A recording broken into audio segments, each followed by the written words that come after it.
আসসালামু আলাইকুম। আজকে আপনাদেরকে আমি দেখাবো হুটহাট কিভাবে আপনারা বিরিয়ানি তৈরি করবেন। আমার বাসার সবাই হচ্ছে বিরিয়ানি লাভার, তাই হুটহাট বিরিয়ানি তৈরি করার রেসিপিটি আমার খুব আয়ত্ত হয়ে গিয়েছে। চলেন তাহলে আপনাদের সাথে শেয়ার করি আপনারা কিভাবে হুটহাট বিরিয়ানি তৈরি করবেন। আমি বিরিয়ানি তৈরি করার জন্য মুরগির পিসগুলোকে ছোট ছোট করে কেটে নিয়েছি। এখন আমি এগুলোকে ভালোভাবে ধুয়ে ফ্রেশ করে নিয়েছি। এখন এখন আমি এখানে অল্প পরিমাণে হলুদ গুঁড়ো আর মরিচের অল্প গুঁড়ো দিয়ে তারপর আমি এগুলোকে ভালোভাবে মাখিয়ে নিব। মাখানোটা হয়ে গেলে আমি এভাবে কিছুটা সময় রেখে দিব।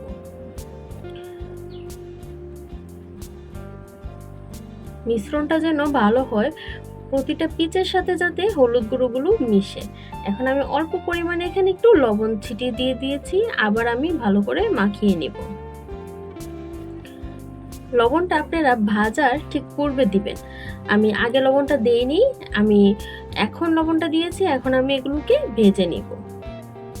আমি কড়াইয়ে তেল গরম বসিয়ে দিয়েছি। তেলটা গরম হয়ে আসলে আমি গোস্তের পিসগুলোকে অল্প অল্প করে তেলে দিয়ে ভেজে নিব, সবটা আমি একসাথে দিব না। আচ্ছা, আরেকটা কথা আপনাদেরকে বলে রাখি, আমি এখানে 1 কেজি চালের জন্য 2 কেজি মুরগির গোস্ত নিয়েছি। আমি চালের ডাবল পরিমাণে গোস্ত নিয়েছি এখানে। আপনারা সবসময় বিরিয়ানি তৈরি করার সময় গোস্তের পরিমাণটা বেশি রাখবেন, তাহলে বিরিয়ানিটা খেতে অনেক বেশি মজার হয়। আমার মোটামুটি ভাজা হয়ে গিয়েছে। আমি একবারে বেশি কড়া করে ভাজবো না, যেহেতু এটা বিরিয়ানি রান্না করব আমি, তাই আমি অল্প ভেজে নিয়েছি। এখন আমি সবগুলো মাংসের পিস ভেজে নিব।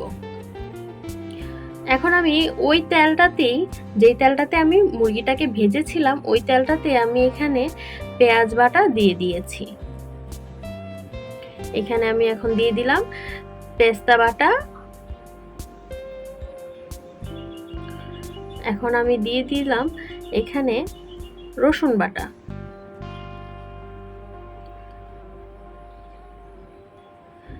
এখন আমি সবগুলো উপকরণ নাড়াচাড়া দিয়ে একটু কষিয়ে নিব।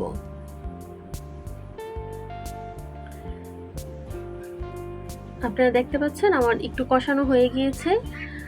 যখন এইভাবে 2-4টা বলক চলে আসবে তখন বুঝবেন আপনাদের কষানোটা হয়ে গিয়েছে। তারপর আমি এখানে বাকি যে উপকরণগুলো আছে সেগুলো দিয়ে দিব। এখন আমি একটা এখানে রাঁধুনি বিরিয়ানি মিক্সচার নিয়েছি। বিরিয়ানি মিক্সচার থেকে আমি এইখানে সবটা বিরিয়ানির মশলা দিয়ে দিলাম। আপনারা বিরিয়ানির মশলাটা দেওয়ার পূর্বে আপনারা পেঁয়াজ রসুন বাটাগুলো একটু কষিয়ে নেবেন, তারপর আপনারা মিক্সচারটা ঢেলে দিবেন। এখন আমি এখানে অল্প পরিমাণে একটু পানি দিয়ে দিয়েছি।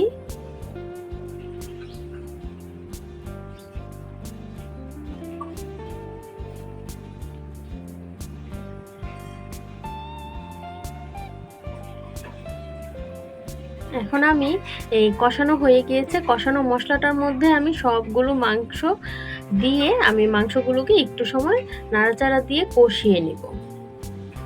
আমি এখানে মশলাতে আলাদা কোনো লবণ ইউজ করিনি, যেহেতু আমি লবণটা গোস্ততেই দিয়ে দিয়েছিলাম যখন আমি মাখিয়েছিলাম, তাই আমি এখানে এক্সট্রা কোনো লবণ ইউজ করিনি। আমি মশলাটা ভালোভাবে গোস্তের সাথে একটু মিশিয়ে নাড়াচাড়া দিয়ে কষিয়ে নেব।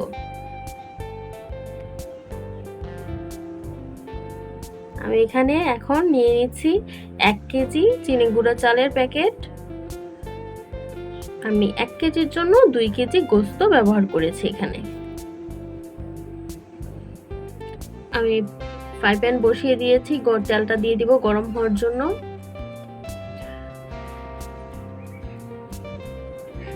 তেলটা গরম হয়ে গিয়েছে। এখন আমি এখানে 6-7টার মতো পেঁয়াজ কুচি দিয়ে দিচ্ছি। এখন আমি পেঁয়াজ কুচিগুলোকে ভালোভাবে ভেজে নিব। আমি এখানে এখন দিয়ে দিচ্ছি দারচিনি, তারপরে তেজপাতা আর লং।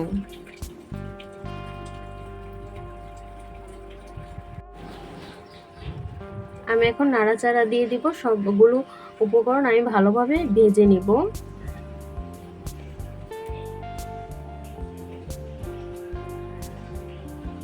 আপনারা চেষ্টা করবেন বিরিয়ানিটা সবসময় ফ্রাই প্যানে রান্না করার জন্য, তাহলে বিরিয়ানিটা খুব সুন্দর ঝরঝরা হয়।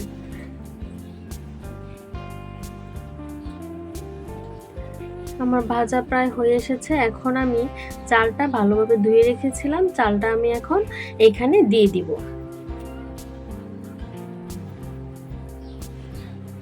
আপনারা দেখতে পাচ্ছেন বেরেস্তার কালারটা যখন ব্রাউনিশ হয়ে এসেছে, ঠিক তখন আমি চালগুলো এখানে দিয়ে দিয়েছি। আমি 1 কেজি চালের জন্য এখানে টেবিল চামচ পরিমাণ লবণ দিয়েছি। আপনারা চাইলে আপনাদের স্বাদ অনুযায়ী একটু বেশি কম দিতে পারেন। আমি 1 কেজি চালের জন্য এখানে ফুটানো গরম পানি ব্যবহার করব 2 কেজি। আপনারা চালের ডাবল পানি ইউজ করবেন, তাহলে কখনোই আপনাদের বিরিয়ানি বেশি ফুটে যাবে না। আর কম যদি পানি ইউজ করেন তাহলে অনেক সময় মানে বিরিয়ানিটা ফুটে না ভালো করে, চালটা মানে আস্তে আস্তে থেকে যায়। আমি এখানে প্রথমে চালটা ভালোভাবে ভেজে নিয়েছিলাম। এখন আমি এখানে গরম পানি দিয়ে দিয়েছি 2 কেজি পরিমাণ। এখন আমি একটু নাড়াচাড়া দিয়ে ফ্রাই প্যানের ঢাকনাটা ঢেকে দিলাম। এখন আমি কিছুটা সময় অপেক্ষা করব পানিটা কমে আসার জন্য, চালটা ফুটে আসবে। এই যে আপনারা দেখতে পাচ্ছেন আমার চালটা প্রায় ফুটে এসেছে। এখন আমি একটু নাড়াচাড়া দিয়ে দিব, নয়তো নিচে দিয়ে লেগে যাওয়ার সম্ভাবনা থাকে। চালটা আরেকটু ফুটবে, আমি নাড়াচাড়া দিয়ে আবার ঢাকনা দিয়ে ঢেকে রেখে দিব। এখন আমি এখানে মুরগি যেটা আমি কষিয়ে রেখেছিলাম সম্পূর্ণ গোস্তটা আমি চালের সাথে খুব ভালোভাবে মিশিয়ে নেব। আপনারা যারা বিরিয়ানিতে এক্সট্রা ঝাল পছন্দ করেন তারা চাইলে এখানে কিছু পরিমাণে কাঁচামরিচ ইউজ করতে পারেন, কিংবা কাঁচামরিচ বাটাও দিয়ে দিতে পারেন, ঝালটা তাহলে বেশি হবে।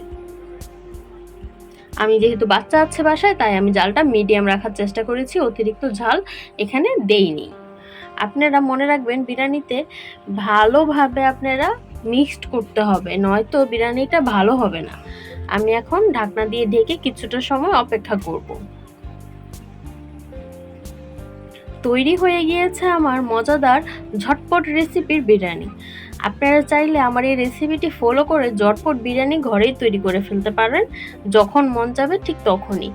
এটা এইভাবে করতে গেলে বিরিয়ানিটা আপনাদের কষ্টও কম হবে এবং যখন মন চায় তখন করে খেতে পারবেন। আশা করি আমার রেসিপিটি আপনাদের ভালো লেগেছে। এখন আমি সার্ভিং প্লেটে সার্ভ করে নেব। দেখতেই পাচ্ছেন বিরিয়ানিটা কত সুন্দর ঝরঝরা হয়েছে। আজকে ভিডিওটি এই পর্যন্তই। আল্লাহ হাফেজ।